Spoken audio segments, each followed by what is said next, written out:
Should those of you who have had long delays in the pickup of your garbage, recycling, and yard waste be reimbursed or credited for the loss in service? You do pay for the service through taxes in Duval County. That is a question at least 2 city council members are trying to answer. We have brought you multiple stories, by the way, the last several days about delays. During the 7 a.m. hour, we focused on problems with yard waste collection in Duval County, specifically on the west side. City Councilman Matt Carlucci is joining us via Zoom this morning. Mr. Carlucci, as we all know, you are an at-large councilman, so you represent more than just one part of town. Thank you for joining us this morning. We appreciate it. You're welcome.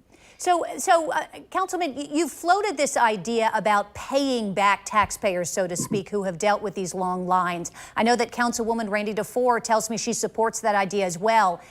Can that be done? I'm not sure how it can be done. I want to get it done. I have talked to the Finance Committee about the idea.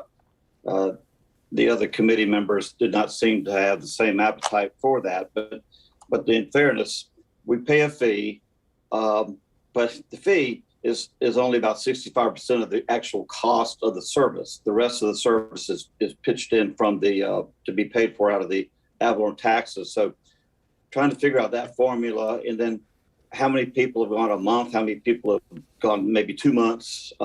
So there's a lot of fact gathering that's being done.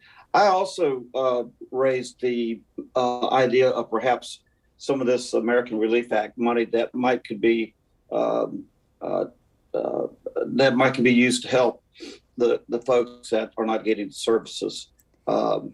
It's all a matter of in every service industry has the problem right now. It's just staff shortages and the lack of drivers. You can't just find anybody that can drive. They got to have a certain kind of driver's license.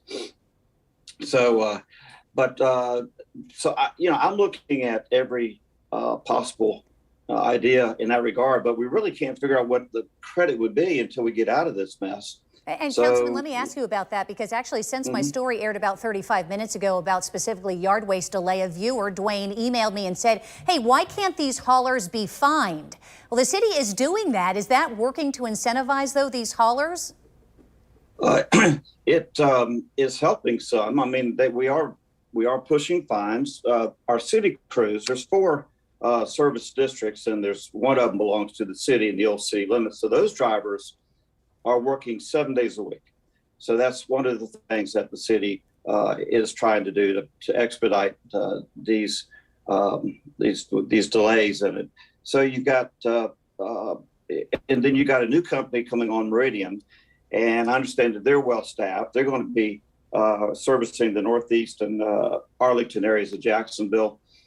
And then as well, I have heard from Public Works that there are more people, more applicants than in the past that are drivers that could help with the problem.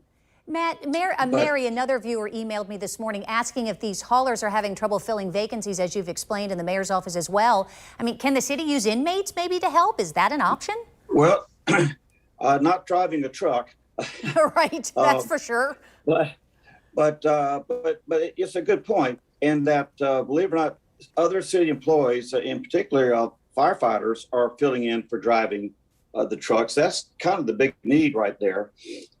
So yes, we're using our city employees. Many of our city employees, particularly from city sanitation, are working 7 days a week. And we got a new hauler coming on who's better staffed than the one that's replacing. So that should be of help, hopefully, to the Northeast and to the Arlington areas of Jacksonville. And then we have firefighters and other city employees that can take the time to fill in and drive the truck, providing they got the proper driver's license.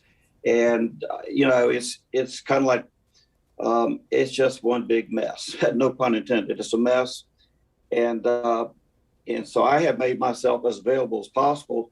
And so I tell my friends when I put my website out on Channel 4, never underestimate the power of Channel 4, because we have taken in so many complaints, and but we're trying our best to get them into the city and get those complaints addressed. And actually some of them, I think a good number of them are, but then there's a good number that are not. And so Well, Mr. Carlucci, Councilman, it is frustrating for everyone. We know it, and we know that when you gave out your email address, you received something like 600 emails and 250 calls, because that's how frustrated people are. I know that when I talked to Councilwoman before, she received more than 1,000 calls and emails as well. So thank you for your time this morning. We really appreciate it.